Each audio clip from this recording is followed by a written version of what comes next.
Hello and welcome into the Cubs on Deck podcast. I am your host today. My name is Greg Huss, and today I'm coming to you guys live on YouTube.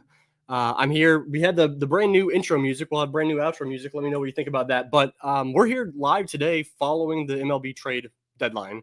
This just went down about 15 minutes ago. It's 5:17 right now.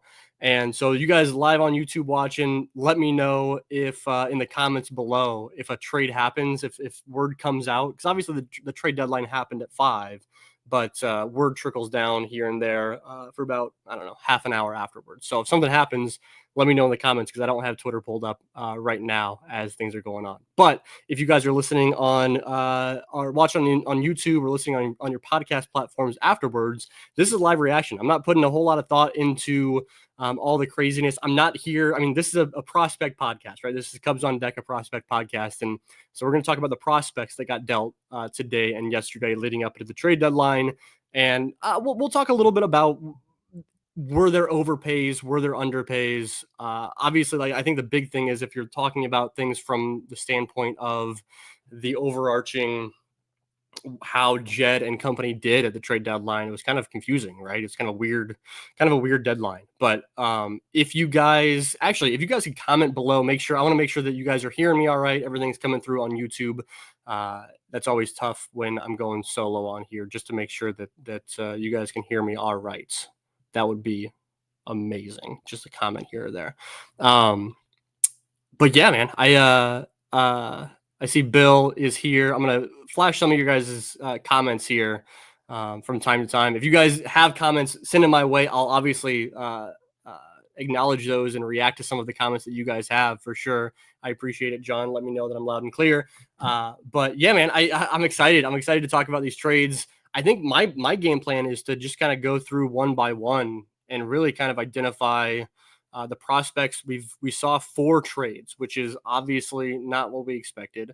All of the Cubs top 5 prospects, top 6, 7, 8, 9 prospects are still in the Cubs system, and that is really strange. And so I think at the end we'll talk a little bit about the state of the system and what this trade deadline means for the Cubs prospects and how the Cubs will treat them moving forward, both this year and into future years. Because I think it's so strange that the Cubs proceeded after the deadline with holding on to Owen Casey and Kevin Alcantara and Moises Ballesteros and Jackson Wiggins and even Brandon Birdsell and James Tarantos and Jonathan Long, all these guys, just so strange. So we'll get into that at the tail end of this, I'm sure. But my game plan is, like I said, just go trade by trade. And if you guys have comments throughout, I'll flash them on the screen for you guys listening on the podcast forums later. I'll let people know what is being said in the comments, all that good stuff. But yeah, thank you guys for joining me. I thought this might be unique. I mean, obviously we've got plenty of people out there doing amazing coverage of the Cubs as a whole and covering these trades. Obviously, Brett Taylor over at Bleacher Nation has been doing his blogathon over the past 36 hours or so. He's still got 4 more hours or so to go, and he's been doing a phenomenal job. If you guys want to know who the Cubs lost as far as prospects go, let's go ahead and get right in. We're just going to go chronological order as far as these trades go. So let's start off with the Christian Franklin trade, really the Mike Soroka trade. The Cubs acquired Mike Soroka from the Washington Nationals. This was the first trade that went down. That happened on Wednesday evening. The Cubs sent away as a part of that trade package was Christian Franklin, who's a AAA Iowa outfielder, along with Ronnie Cruz, who is an infielder who had been in the Arizona Complex League, we'd been waiting to see pop up in Myrtle Beach at low A for the last few weeks or so is when we kind of expected that to happen. Obviously never did. Now it won't ever happen. He's headed over to the Washington Nationals. And so Christian Franklin's probably starting this show off with talking about Christian Franklin is probably most appropriate, honestly, because one of my favorites in the entire organization. I think it's really important to kind of caveat that, or like I can say that he's one of my favorites to follow, one of the best dudes, all these different things.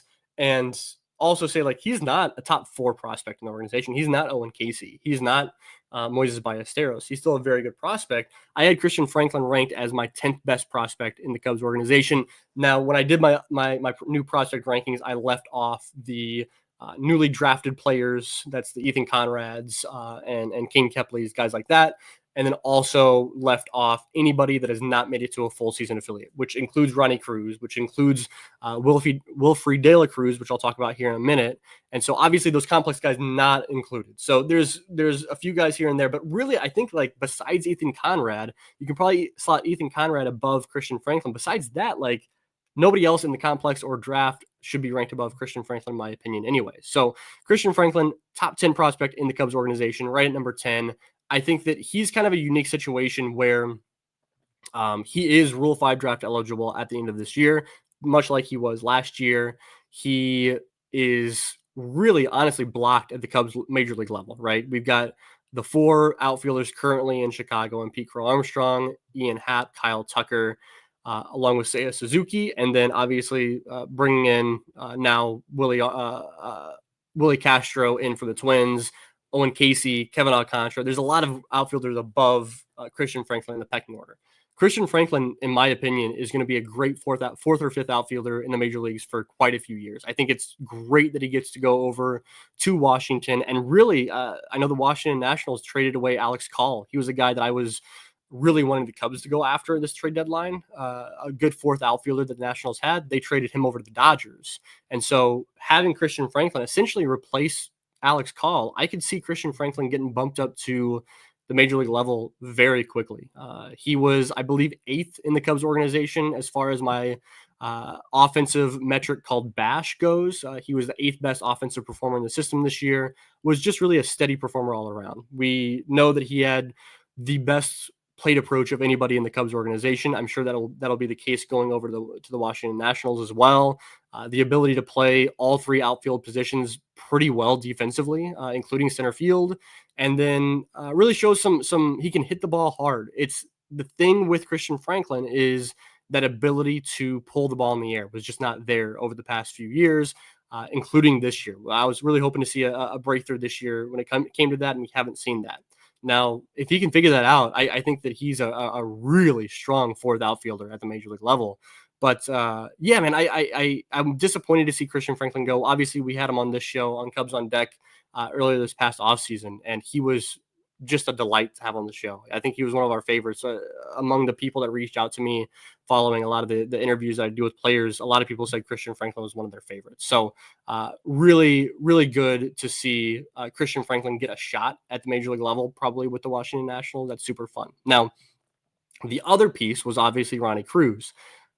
I'm not going to sit here and pretend like I know everything there is to know about Ronnie Cruz. I heard plenty of good things about Ronnie Cruz. I know I was talking with somebody the other day, or I guess earlier yesterday on Twitter, about Ronnie Cruz and just the hope that from the Cubs perspective that he doesn't take off in a big way like we've seen with some other super young prospects the Cubs have had, guys like Zaire Hope or Jackson Ferris, guys that have not been top 100 prospects while they've been in the Cubs system, and then the Cubs trade them away and all of a sudden they're top 100 prospects. Zaire Hope's the big one, right? And the hope that Ronnie Cruz does not do that, especially in a deal for Mike Soroka.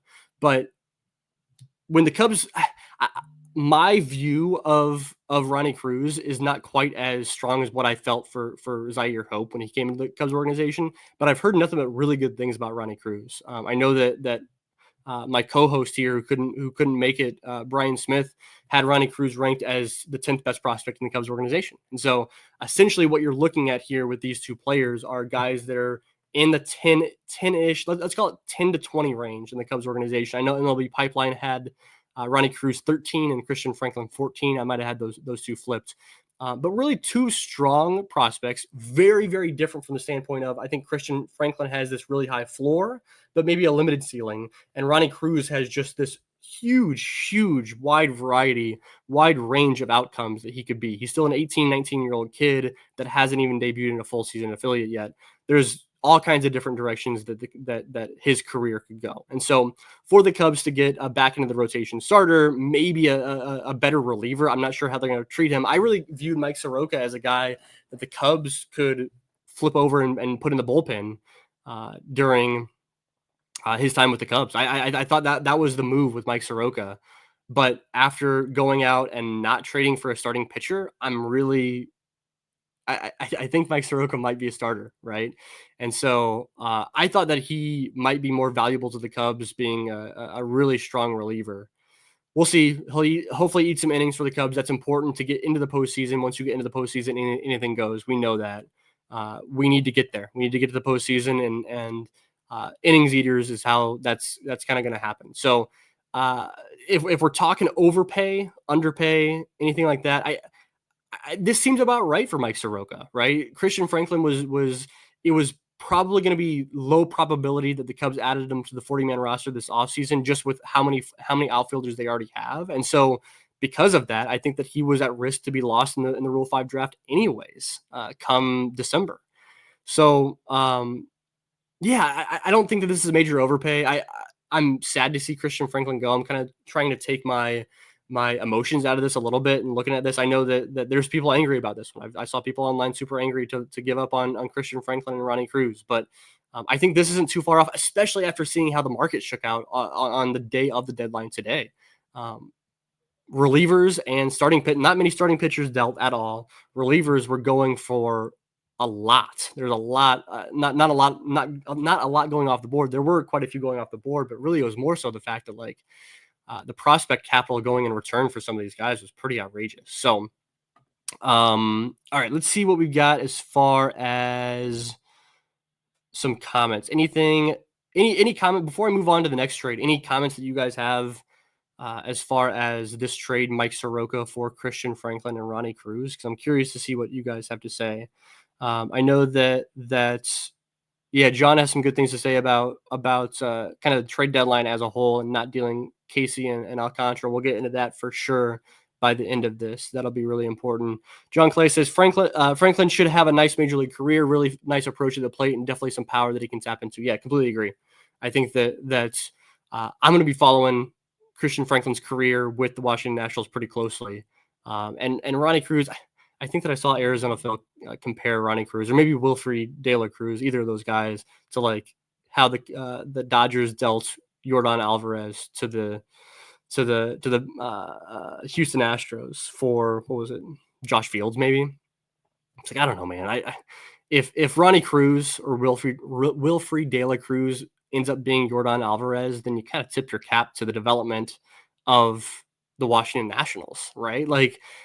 These guys, they have so much development still to do. And so you got to kind of tip your cap at that point. So Cruz wasn't traded. Ronnie Cruz wasn't traded to the Dodgers, so no worries. I assume Bill is commenting on the fact that Zaire Hope skyrocketed up prospect list as soon as he was acquired by the Dodgers. So yeah, that's a good point. All right, guys. Next up, I'm planning on being on here for about 45 minutes, maybe an hour. Not too awful long, especially because there weren't a whole lot of trades to go into. So this is probably the one I can talk the least about of all these 4 trades that went down. The Cubs traded Wilfred De La Cruz, like I mentioned, to the Orioles for Andrew Kittredge. So Andrew Kittredge, a pretty reliable reliever from the Orioles, still pretty fresh this year. Got off to a late start this season. Has been really good for the past several years. I remember really I don't know a whole lot about Andrew Kittredge. I remember he got acquired by the Cardinals a couple of years back. Looking at his numbers, really reliable. I know I saw some things online about that really high swing and miss rate. His whiff rate, especially on the slider, was really strong. So I guess going back, I view Mike Soroka as just kind of a Chris Flexen replacement in a better version of a Chris Flexen replacement, which we know Chris Flexen was terrific for a stretch there. The kind of underlying data did not support that continuing, and sure enough, it hit him like a ton of bricks, and it ultimately got DFA'd. So that kind of swingman role, the guy that fits the back end of the rotation, I kind of view Mike Soroka as replacing Chris Flexen to a certain degree. Andrew Kittredge, I'm viewing as kind of a better version of what we got this year from Ryan Presley. Hopefully a guy that in Kittredge that we can throw in the 7th or 8th innings and kind of go from there. Let our guy Craig Counsell kind of work the matchups in the most appropriate way. So as far as Wilfred De La Cruz goes, he was signed this past offseason. He was part of the most recent Cubs international free agency class. He was the highest bonus of all the international free agents that the Cubs gave out. I believe it was 2.3 or 2.4 million they gave to De La Cruz. And kind of a unique situation, as is always the case with the international free agents.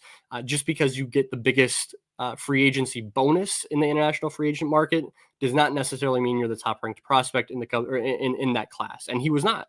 Wilfred De La Cruz was not the top ranked prospect. It's a messed up system, but a lot of those signing bonuses are agreed upon when they're much younger, and then development happens for 3 or 4 years until they become signable at 16 years old. And so this is one of those things where, like, man, we're not going to see the final results of this trade for years and years and years. Wilfred De La Cruz was still in the Dominican Summer League. He was still down in the Dominican. He had not even made his way up to the Arizona Complex League yet this year. And so, yeah, man, you can't possibly tab this trade as a loss for the Cubs. And so if you're keeping track at home, I don't view the Mike Soroka deal as a major overpay as far as prospects go. Really like both of those prospects, but I don't necessarily view that as an overpay. Andrew Kittredge, also, I hope nothing but the best for Wilfred De La Cruz, but I went back and looked. I went back on Twitter and searched my own profile to see how much what I had said about Wilfred De La Cruz publicly online, and it was nothing. No results came back. I had not tweeted once about Wilfred De La Cruz, and so I know on this podcast we don't cover the complex guys all that much. We cover the guys that we have eyes on and we're watching in the full season affiliates, and Wilfred De La Cruz is not a guy. So yeah, I mean, I think whether he's a shortstop, second baseman, third baseman, he's probably an infielder, but we'll wait and kind of see and see how he develops in the Baltimore Orioles organization. So unfortunately, nothing else to add as far as that one. The next two trades are the trades that I probably have a little bit more to say. Once again, I'll ask if you guys have anything else to say about this trade for Andrew Kittredge and how it relates to Wilfred De La Cruz. I know John says at his age, Wilfred De La Cruz is so far away and there's so much variance of potential outcomes for guys this young. Yeah, man, like if we talk about the different, like the variance for Ronnie Cruz and what the different outcomes could be for him, I mean, Wilfred De La Cruz could be an everyday starter at the major league level. He could also be a guy that doesn't even make it off the complex and make it to full season ball. He could also be a guy that's traded by the Orioles because they could have a new competitive window by the time that he's major league ready, right? And so just so many different things with him. John also mentioned that our recent history of international free agent signings has been lackluster. Yeah, I mean, I've been pretty. I think it was last episode I dug into that, where like I've been not super impressed with the international free agent signings by the Cubs over the past several years. I just don't think they've done that great of a job over the past 5-10 years almost. And so if you can get major league value out of a guy that you signed internationally just this past season, and now you're getting a major league talent, I'll take that every day of the week. All right. Looks like Shelby Miller was traded to the Milwaukee Brewers. Funny because I don't remember that the Milwaukee Brewers had Javi Baez on their roster, so that's strange. Robbie is genuinely crashing out. Yeah, I'm actually kind of glad that I'm not currently sitting on Cubs Twitter to see as I'm doing that. I'm pulling it up right now to see how angry people are about the lack of moves. But like I said, we'll dig into that. I'm hitting that last on this podcast. That's going to be hit last. So Jordan Montgomery also to the Brewers. I didn't know Jordan Montgomery still had a left arm. So curious to see what the Brewers are doing. That's fun. Okay.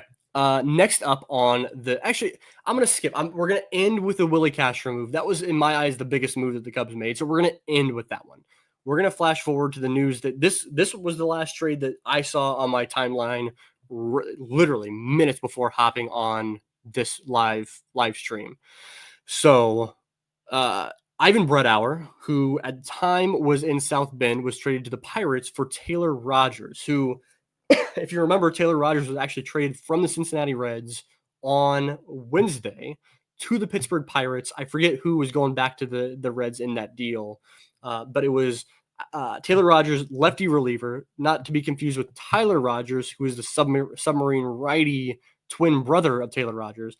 Taylor Rogers, lefty reliever for the Reds, over to the Pirates, then flipped from the Pirates on Thursday back to the Cubs at the last minute. This one even snuck through. This was first reported by Ken Rosenthal. And so the outcome, Taylor Rogers walks a ton of dudes, but he's been really good besides the walks for the most part during his career. I think another more help for the bullpen, and that doesn't hurt. I think this is really good. I was really glad the Cubs went out and got some relievers that they felt were most appropriate for letting Tommy Hotovy and company just have at it, right? All right. But on the other end of the spectrum, the Cubs dealt Ivan Bredauer. I had Ivan Bredauer ranked as about the 40th best prospect in the Cubs organization. When I dropped my new rankings, I dropped my top 30 guys. Ivan Bredauer is not in that top 30. After that, it got a little hairy in terms of where I had guys. That's why I didn't release it. 40-ish, give or take, I don't know, 10 slots is where I'd probably rank Ivan Bredauer. He obviously was drafted last year. I believe that Rich Biesterfeld tweeted at me and said that I'd have to go back and double check that. I'm kind of going on the fly here a little bit. I believe that he is the fourth draft pick from his draft class that has been dealt, that has been traded away, which Rich, if you're on here, can you confirm with that? Let me try to pull up as we're sitting here talking. This is probably bad for the podcast listeners. I'm sure that you guys don't mind here. Ivan Bredauer was part of that 2024 class last year. So Cam Smith was obviously dealt to the Astros. Ronnie Cruz was the Cubs' third-round pick. We just talked about him. Ryan Gallagher, and then Ivan Bredauer. The Cubs, those four guys, the three of them that were traded at this deadline, one in the offseason, have been traded as part of this past year's draft class. That's crazy. The Cubs have been really quick to do that. They've been using the draft to go out and get major league talent. I honestly love it, dude. Like I really, really enjoy the fact that they're doing that. It's like, if you can go get major league talent that quickly, that's awesome. That's tremendous. Ivan Bredauer was let me go back and look. He was a 7th round draft pick, was Ivan Bredauer. And if you can flip Ivan Bredauer, 7th round draft pick for, again, a major league reliever, you take that every day of the week. So Ivan, actually, you look at him, just a massive dude. Like, you think just massive, massive power. He's being compared to Aaron Judge every chance you got in spring training. We came on the show. Brendan King, the broadcaster for the South Bend Cubs, came on here, and we told him, we go, hey, like, you got to limit the Aaron Judge, the fact that Aaron Judge is Ivan Bredauer's favorite player and that he's big like him. You got to limit those comments to once a week on the broadcast. We can't be hearing that every single day. So, so he's a big dude, so you expect big power, but that has not shown itself at all during his time in the Cubs minor league system. Very, very, very little power to speak of. He's getting on base a ton, but he's also got like the 4th most hit by pitches in all of minor league baseball this year, an incredible amount of hit by pitches. And so that's really, really, really boosting his on base percentage. He's walking a decent amount, but it's mostly just the hit by pitches that are helping out a ton. And so decent speed from Ivan Bredauer. I think he's looked all right in the outfield for a big dude. But just really an interesting prospect, a really raw prospect for being a college draft pick out of UC Santa Barbara. And so, I think we're 3 for 3 on conversations that we've had here today on this podcast in terms of not giving up too much for the major league talent they got back. I really liked watching Ivan Bredauer play. I think there's still a lot to work out for him to be a successful upper minor league player. Not even to say a major league player, but like a guy at the upper levels of the minor league system. There's still a lot that has to go right for him. So again, let's go back to the comments here. Oh man, we're gonna have fun with these comments once I talk about the Cubs keeping all their top prospects here. This is gonna be fun. Keep sending them in. I want to hear what you guys have to say about keeping all these top prospects. It's really just all about that. So we'll come back to that towards the end here. But I think, again, 3 for 3 as far as Mike Soroka for Andrew Kittredge and Taylor Rogers, all 3 good gets for those pitchers. The last one's fun, man. The last one is really fun. It's Willi Castro. The Cubs went out and traded for Willi Castro from the Minnesota Twins, which I think that is maybe the most perfect fit of anybody in all of baseball in terms of the trade deadline. For the fact that Willi Castro can play really all 3 outfield positions. He can play third base. He can play second base. He can even play shortstop if he needed to, like a true super utility player. I think that gets tossed around way too much, but he's a true super utility player because he can play center field and shortstop. really all positions on the infield. He doesn't play first base, but who's saying that he can't? And then all the positions in the outfield. Like, he fits perfect for this roster. I'm sure that he and Matt Shaw will both get practically everyday playing time from here on out, but just kind of playing other places. I think that Willi Castro will play third base. He'll play right field. He'll give a break to Pete Armstrong in center field. He is just a much, much, much better version of Vidal Brujan. And we wanted Vidal Brujan to be that super utility guy. He was, technically, because he could play center field and shortstop, but just nothing that well. Like, he couldn't hit. Willi Castro, switch hitter, hits lefties really well, which is what the Cubs needed, especially for that outfield. When you got Kyle Tucker and Pete Armstrong and Ian Happ, and you got guys that you needed somebody who can go and mash lefties. And Willi Castro, I think, is a tremendous get for the Cubs. As far as the return, which is why we're here talking, the Cubs traded away Ryan Gallagher and Sam Armstrong. And so outside of Christian Franklin, who I had ranked 10th, Ryan Gallagher is my next highest ranked prospect that got dealt at this deadline. Ryan Gallagher I'd ranked as the 12th best prospect in the Cubs organization. I'd listened to him all the way down at like 20-ish, but that range of prospects is really strange. Ryan Gallagher has been really, really good this year. Started killing it. He was a draft pick again, the highest drafted pitching prospect that the Cubs took last year. So there was no other pitchers drafted as high as Ryan Gallagher. He came into this year. I didn't have super high expectations of him, but he came in, dominated South Bend, dominated High A as soon as he got assigned there, and then has been called up to Double A Knoxville and has performed pretty well there as well. His thing is he gets a lot of swings and misses.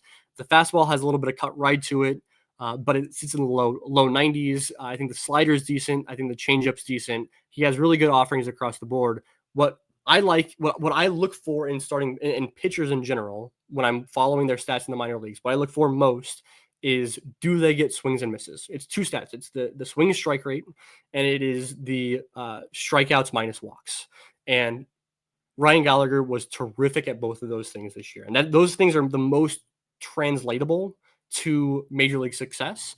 But when you look at the stuff, like, it doesn't really jump out as crazy. I had him ranked as the fourth best pitcher in the Cubs organization, behind Jackson Wiggins, and then Brandon Birdsell, and then Will Sanders, and then Ryan Gallagher. And so, I think it's a really good get for the Minnesota Twins. I don't think that it's even paired with Sam Armstrong an overpay at all here for Willi Castro. Now, Sam Armstrong is the other guy. I had really high expectations for Sam Armstrong coming into this year. I comped him a lot to Brandon Birdsell. I've said this on this podcast. I've tweeted it. I've written articles about it. The fact that I saw Sam Armstrong as the Brandon Birdsell of 2025. And so obviously that jump that Brandon Birdsell had from 23 to 24, becoming minor league pitcher of the year, I kind of saw Sam Armstrong's stats in 24, and they looked super comparable to Brandon Birdsell's in 2023. I really saw kind of an upswing for Sam Armstrong to really break out here, starting in Double A in 2025. That has not happened for Sam Armstrong in 2025 like I had hoped. The strikeout rate is way down for Sam Armstrong. He's been used in the bullpen a couple times this season, and I'm hoping that he can go to the Minnesota Twins and really start to break out in the way that I expect him to. I think that sending Ryan Gallagher and Sam Armstrong for Willi Castro, the Cubs have multiple other arms that look like Ryan Gallagher and Sam Armstrong. I'm really high on Nick Dean despite the high ERA. I think Grant Kipp is pretty damn good as well. And I've compared Grant Kipp, Nick Dean, and Ryan Gallagher all season long to each other. And so I still think, even though you deal Ryan Gallagher, you still got a couple of Ryan Gallaghers at home, in my opinion. Sam Armstrong, it's a pick from the Minnesota Twins standpoint of, hopefully we can do a few tweaks here and there to a couple pitches to really showcase that he is more in that realm of Ryan Gallagher and Grant Kipp and Nick Dean, and not a guy that, where I have Sam Armstrong is, again, kind of like Ivan Bredauer, in that like 35-ish range in the system. I left him off my top 30 list. I would put Sam Armstrong anywhere between like 30 and 45 in terms of a prospect ranking for him. So we're 4 for 4 as far as trades, as far as not overpaying in prospect capital for these trade pieces. Now, obviously, there's more problems with this deadline. I'm going to get into that here in just a second. But as far as the major league players the Cubs acquired, getting Mike Soroka, Willi Castro, Andrew Kittredge, Taylor Rogers for major league improvements to the roster for Christian Franklin, Ronnie Cruz, Wilfred De La Cruz, Ryan Gallagher, Sam Armstrong, and Ivan Bredauer, I think you chalk up as a big win for those trades. I'm not saying a win of the trade deadline. That's not what I'm saying. For those trades, I think that's a big win for the Cubs. You improve the roster on multiple different fronts without giving up a top 10 prospect in your organization for it. And even the top 10 prospect, even the number 10 guy, Christian Franklin, was a guy that was Rule 5 eligible that I was not going to see him added to the 40-man roster this offseason. So, yeah, man, I think it's a win if you're looking at the trades that were completed. Now, hold on. Let me see if there's any comments about the Willi Castro thing, Willi Castro trade. We got a comment from Bill saying that he really, really likes the Willi Castro deal. John says that the Castro acquisition was the best trade the Cubs made today. We got someone saying that Willi Castro is a utility player. He's the Mark DeRosa, Ben Zobrist role. Yeah, I mean, I think he's going to play all over for sure. Any other Willi Castro comments here? Tom says that we got taken to the woodshed today, boys. Ryan Gallagher, man, I don't know, man. If you think that Ryan Gallagher is better than Brandon Birdsell, then yeah, you probably were upset that they traded away Ryan Gallagher for Willi Castro. I don't personally think that Ryan Gallagher is better than Brandon Birdsell. I don't think it's close. And I don't think that Ryan Gallagher is even better than Will Sanders, who they kept in the organization either. Losing Gallagher was kind of tough from Ryan. Yeah, it is tough to move on from a guy like him because he had a lot of helium, right? Like I said, the expectations for Ryan Gallagher were super low entering this year. And then he really picked up the pace like crazy this year. And I think that he got a lot of comments. I know that Lance Brozdowski was really high on Ryan Gallagher, so that's super fun.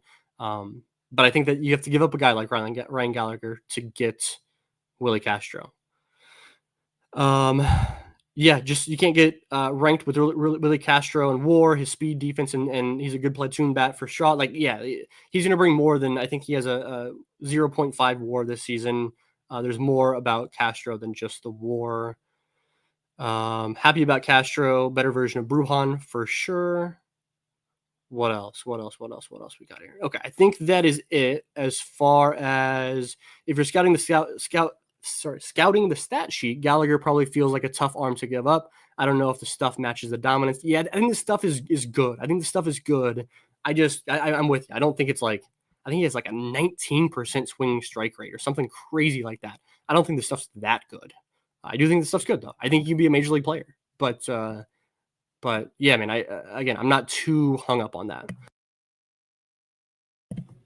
All right, so I'm going to take a drink here before moving on, and I see lots of comments about the trade deadline as a whole. I think what I'm going to do is I'm going to kind of address this first, the kind of state of the system and the surprise of not dealing with these guys first, and then I'll reference your comments. I'll go through them, try to answer some of the questions, and then I'll put a bow on this in, let's say, 15, 20 minutes or so. Okay, so the Cubs got through this trade deadline, and honestly, I plan to come on this podcast, come on this live stream, and I plan to analyze. The thumbnail image of this was Jackson Wiggins, and I was like, oh, do I put Jackson Wiggins on it? Do I put Owen Casey on it? Do I put James Tarantos on it? Kevin Alcantara? Like, who do I put on it? Because the Cubs are going to give up one of these top prospects. They didn't, and so while you can look at the 4 trades the Cubs made and say those are wins, each of those I consider to be wins, you can still look at the trade deadline and be like, what the heck is going on? Why do the Cubs not go all in on some of these players? And I think that, I'm sure if you ask Jed Hoyer, I'm sure if he's being interviewed right now or later, he's going to say that some of the prices that were being demanded by selling teams were astronomical. And we saw that. Like, we saw a lot of good prospects going off the board. We saw that Mason Miller got a reliever, a damn good reliever, but a reliever got acquired by the Padres for the number 3 prospect in all of baseball, Leo DeVries. And so, I think that this was a loss of a deadline. If you are competing for a World Series, if you're trying to get into the playoffs, really just making some marginal tweaks on the edges of your roster are not good enough to do that. And I know that this just popped up in front of me, like terrible trade deadline period from Carlos. Like, yeah, I think that you can chalk this up as a loss because the Cubs didn't go out and get a major talent to help, especially anchor that rotation. The Cubs are going into the rotation in the playoffs if they make the rotation or make the playoffs with Shota Imanaga, great playoff starter, Matthew Boyd, who's been a Cy Young candidate this year, and then who, right? Is it Jameson Taillon? Is it Cade Horton, hoping he continues to figure things out as the season wears on and becomes a playoff starter? I think that Cade Horton is going to make a lot of playoff starts in his major league career. But is it this year? Is this year where you trust him to be the number 3 in the playoffs? I'm not sure. And so, yeah, I think that like you can absolutely chalk this up as a loss in a lot of different ways. But I expected to come on here and be analyzing what does it mean that the system now is without Jackson Wiggins and Owen Casey and Kevin Alcantara? What does it mean that the Cubs have now given up 3 top 100 prospects in all of baseball? Where does that leave the system now? Man, they're all still here. And so the system is still strong. I can't imagine a scenario where Owen Casey is going to go into the offseason and have more value in the offseason than he had at this trade deadline. Same goes for Kevin Alcantara, who, although got off to a slow start, has really turned it on. Same goes for Moises Ballesteros, who's up in the major leagues right now. Like, I can't imagine a scenario where those guys warrant more value, even Jackson Wiggins, even Jefferson Rojas, more value than what they have right now. And so I think the expectation now is for these guys to be helping the major league roster both this year and in years in the future. That's the only way I can take this, especially with the guys that are in AAA, right? Owen Casey, I hope, now impacts the major league roster. It gets super tricky having both Owen Casey and Moises Ballesteros on the major league roster. How do you figure that? I don't know where that fits in, especially when you went and got Willi Castro at the deadline. I don't know. Is Owen Casey in AAA the rest of the year? Is he, in my opinion, I have it queued up. I have it queued up to be tweeted out. Owen Casey is your opening day 2026 starting right fielder. Owen Casey is going to be your opening day starting right fielder next year, because I just don't see a scenario where they re-sign Kyle Tucker. And I'm not saying that not trading Owen Casey is the answer to that. Like, I think that like that does not necessarily mean that for sure, but not trading either Kevin Alcantara or Owen Casey or Moises Ballesteros, somebody's got to play the outfield or be the DH. You can obviously move Seiya back out to the outfield and then have Moises Ballesteros be your DH. But like, I don't know, man. Like, it's weird. I'd imagine one of those 3 guys is now in the starting lineup as a starter to begin the 2026 season, because I just don't see a scenario where they bring back Kyle Tucker. And so I love that they did not move Jackson Wiggins. I know that like there are multiple trades that happened over the past couple of days where I looked at them and I was like, you know what? I think that Jackson Wiggins would be the equivalent of the guy going back in a trade. The Shane Bieber trade was one where the Blue Jays gave up someone that reminded me a lot of current Jackson Wiggins. There's another deal that I saw that was very Jackson Wiggins like, and I was not about it. And so yeah, man, I'm really glad they did not move on from Jackson Wiggins, because I think that he is a legit prospect, and I think that they would be selling low still a little bit on Jackson Wiggins if they dealt him at this deadline. Same thing goes for Jefferson Rojas, in my opinion. So those 2 guys, I am just absolutely thrilled they did not move on from those 2 guys. I would have liked them to move Owen Casey or Kevin Alcantara, James Triantos. I don't think that James Triantos has the value that a lot of us think that he has on the trade market. Obviously, a kind of a rough season this year.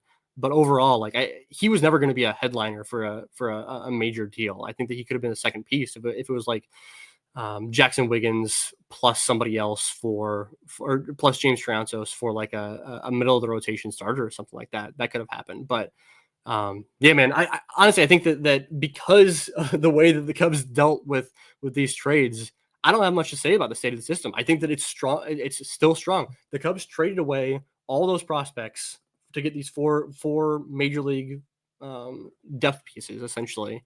And the system, I say, is still not much different than it was 24, 48 hours ago. You still got those top end talent. And really, like that's the thing that's really driving the system forward. The reason why the Cubs aren't the 25th best system in all of baseball right now is because they have those 4 guys, right? They have 5 guys that are top 100 prospects in all of baseball, in Owen Casey, Moises Ballesteros, Jefferson Rojas, Jackson Wiggins, Kevin Alcantara, top 100 guys. And so I think they could have afforded to move on from 2 of those guys and still had a decent enough system to have some prospect help in the major leagues the next couple of years. So that's really all I have to say about that myself without kind of repeating myself. Why don't we go through some of the comments and answer some comments or just address some of these things? I'm just gonna go from bottom to like from newest to oldest. Actually, no, let's not do that. Let's go all the way back to the beginning ish to see what you guys have to say. Because I saw lots and lots of comments about this deadline here. If you have comments, keep sending them in. I would love to address some of these things. So let's start off with, yeah, Robbie saying it's malpractice. The biggest glaring need is at least one starting pitcher and ideally high leverage, and you can't even get Adrian Hauser. Yeah, Adrian Hauser wouldn't have addressed that need in terms of like a high leverage or like a really good starting pitcher. But obviously we knew that Joe Ryan was on the trade block to a certain degree, didn't get dealt. Sandy Alcantara didn't get dealt. Zach Gallen didn't get dealt. Mackenzie Gore didn't get dealt. All these top end, like there was, not that I'm aware of, there wasn't a top end. I guess Merrill Kelly going to the Rangers was like the best starting pitcher that was traded at this deadline. And so you can look at Merrill Kelly and say, I wish the Cubs would have gone after him. But besides that, I think that the prices were so astronomical. Would you have been okay with trading Jackson Wiggins, Owen Casey, and Moises Ballesteros, and then somebody else for Mackenzie Gore or Joe Ryan? Like, if you're okay with that, then maybe. But like that's a lot. That's 3 top 50 prospects, and maybe throw in Jefferson Rojas or Kevin Alcantara, somebody like that. Like, you would have had to get a lot out of your system in order to get some of these guys. We got a comment saying Casey strikeout rate is almost 40% in AAA. No good, not good teams backed off of him. Yeah, no, that's not true. He's down to 30% rate over the past couple months. He's been closer to 24% strikeout rate. It's been way better. He's not chasing. I'm not saying that he wouldn't strike out at a 35% clip in the major leagues. Like, that's absolutely possible. But he's looked a lot better this year. And so, but yeah, I will say that like this comment does make sense from the standpoint of like all of the Cubs' top prospects that could have been dealt did come with concerns, right? The whiff rate is a concern with Owen Casey. You look at Jefferson Rojas, he doesn't have that like super carrying tool, like super great tool. Jackson Wiggins, it's a pretty small sample size for really good success. And so like you're betting on like that continuing in long term, and that's rough. Moises Ballesteros, is he a catcher? I don't think so. Is he going to develop enough power, like 25 plus home run power? I don't know. Kevin Alcantara struggles hitting sliders, and will he ever change? I'm not sure. And so like there are question marks for each of these prospects. It's not like they're the number 3 prospect in all of baseball, Leo DeFreeze, who was traded to the A's for Mason Miller. And there's question marks, but you have to be sure you're getting the most value out of these players and making sure that the team that you're dealing with values them in the way that you think is appropriate.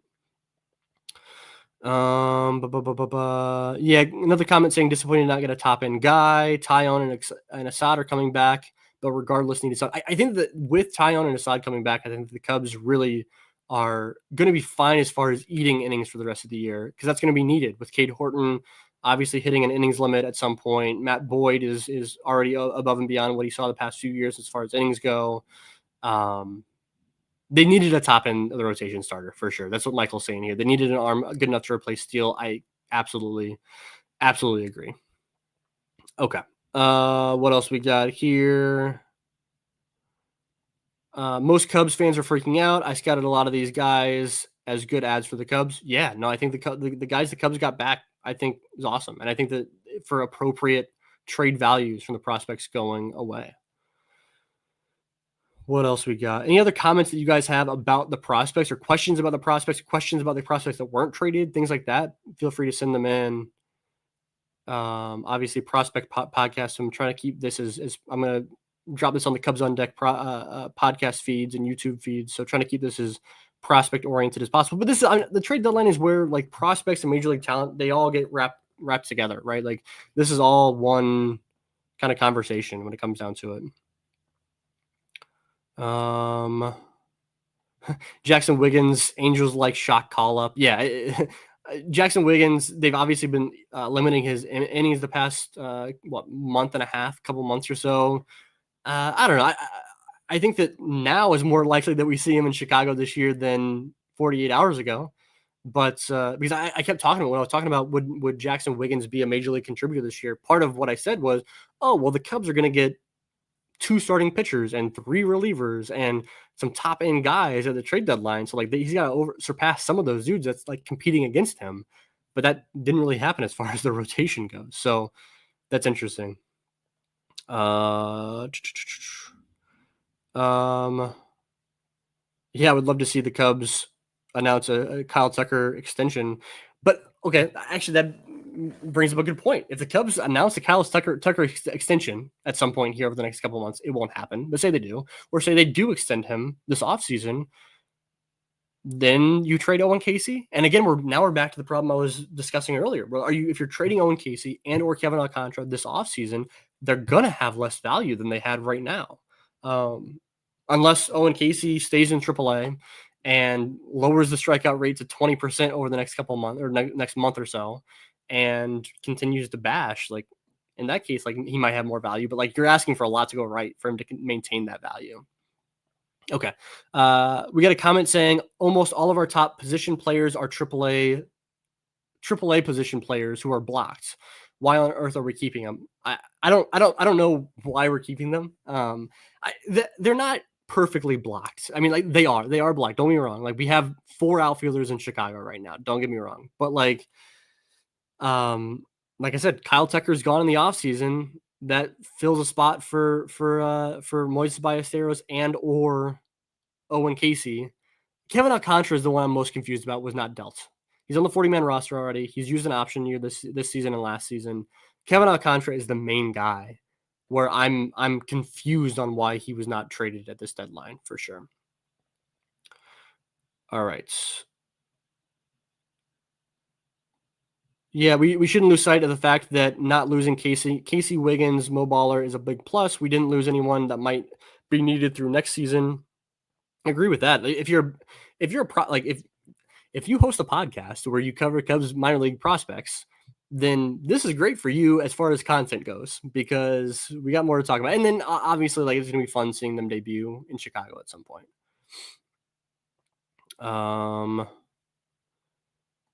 Yeah, do we think that keeping Owen Casey and Kevin Alcantara is Jed Hoyer being too conservative?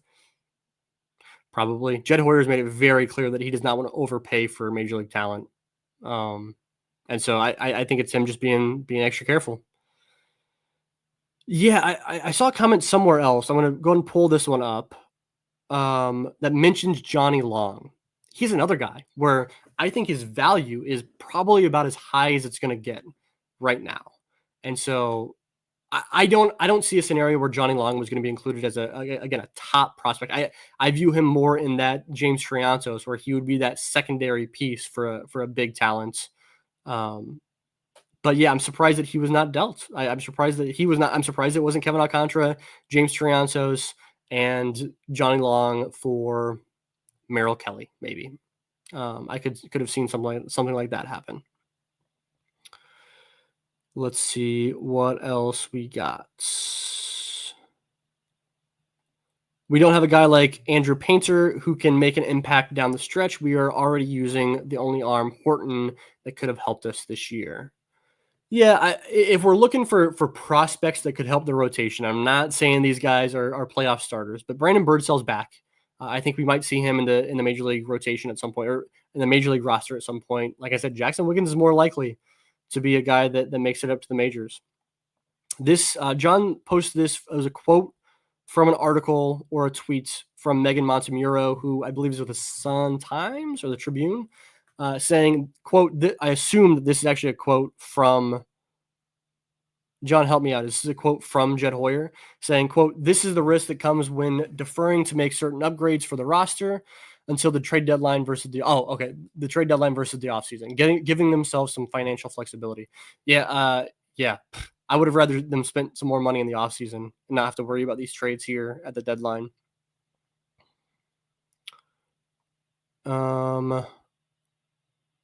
Okay. I'm not confusing any of our any or all of our rotation with Arrieta, Lester, Hendricks. Horton is a guy this year. Anyone else in the minors? No, like Frankie Rodriguez or Price. Look, bullpen dominance run. I don't. Help me out on this one, Brent. I don't think that you have Jake Arrieta sitting in your rotation right now. I don't think that you're going to call anybody up from the minor leagues for that either. Okay. Yeah, so I do agree with this one.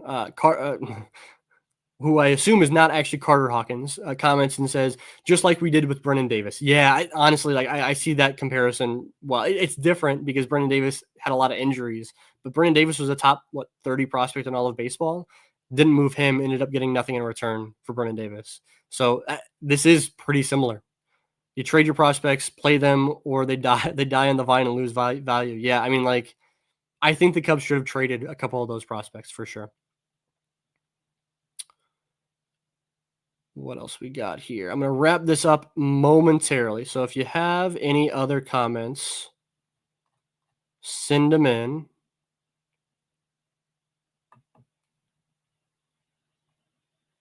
Yeah, comment saying Long is going to be really good. He's the right-handed platoon guy. We need to call him up. Johnny Long doesn't hit right-handed pitchers as well as lefty. Or sorry, he doesn't hit lefties as well as righties. So I don't know who you platoon with Johnny Long because he hits the same sided pitchers as Michael Busch, even though Long is a righty and Busch is a lefty. So he's not going to platoon with Michael Busch. I don't think that Johnny Long has a role on this major league team right now. I don't see where he fits in with the roster. I like Johnny Long a lot. I like him a lot, but I just don't see how he. We got another comment saying Johnny Long is an elite hitter. We need to call him up and not trade him. Guy hit 350 most of the season. He's a right-handed power bench bat. Guy just hits. I'd love for Johnny Long to replace Justin Turner on the major league roster, but they're just not the same player. Johnny Long hits righties, not lefties. He doesn't really fit on this roster. I think that Johnny Long's terrific. I think that he's a great hitter. I think that he could have provided more value to the Cubs this year trading him than pulling him up because I just don't see how he gets playing time. Yeah, more comments about Johnny Long being the confusing one here. Yeah, obviously wouldn't have been included in any of the deals that were made today, but in a trade that did not happen. Yeah.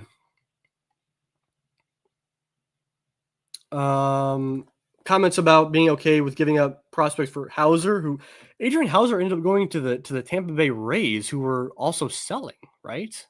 So I don't really understand that. I was super skeptical of Adrian Hauser, but I would have been okay for him for a Mike Soroka type role, I guess. Questions about if he is not hurt, does he make an appearance at the end of September? Yeah, I think it's more likely that he does this season. I put it before 48 hours ago. I put a Wiggins call up to the majors at about let's call it 5% chance. Now I put it at a 15 to 20% chance, which is high. It's not 50-50, but 50-50 would be crazy. So, yeah.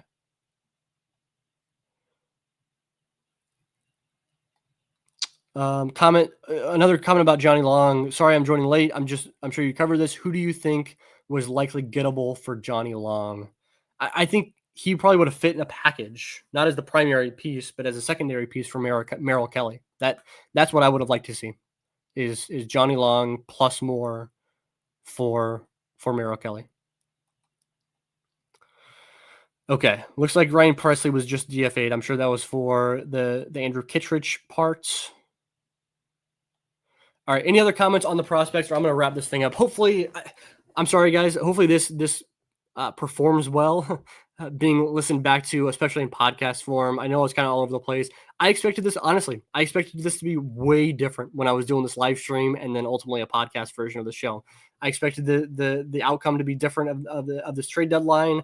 I expected to pour one out for Owen Casey or Jackson Wiggins in the same way that I got to pour one out for Christian Franklin at the first 10 minutes of this episode.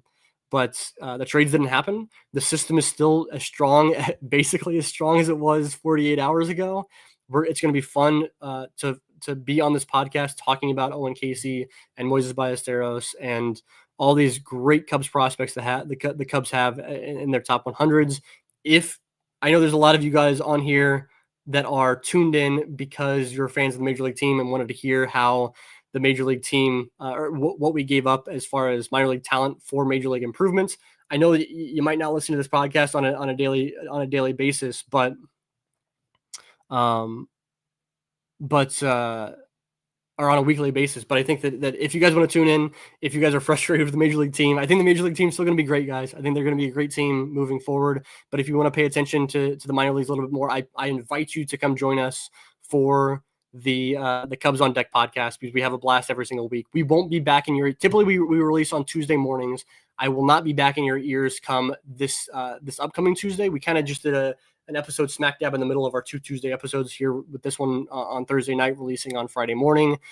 But we will be back the following Tuesday morning. I'll probably get either Brian or Zumac on with me.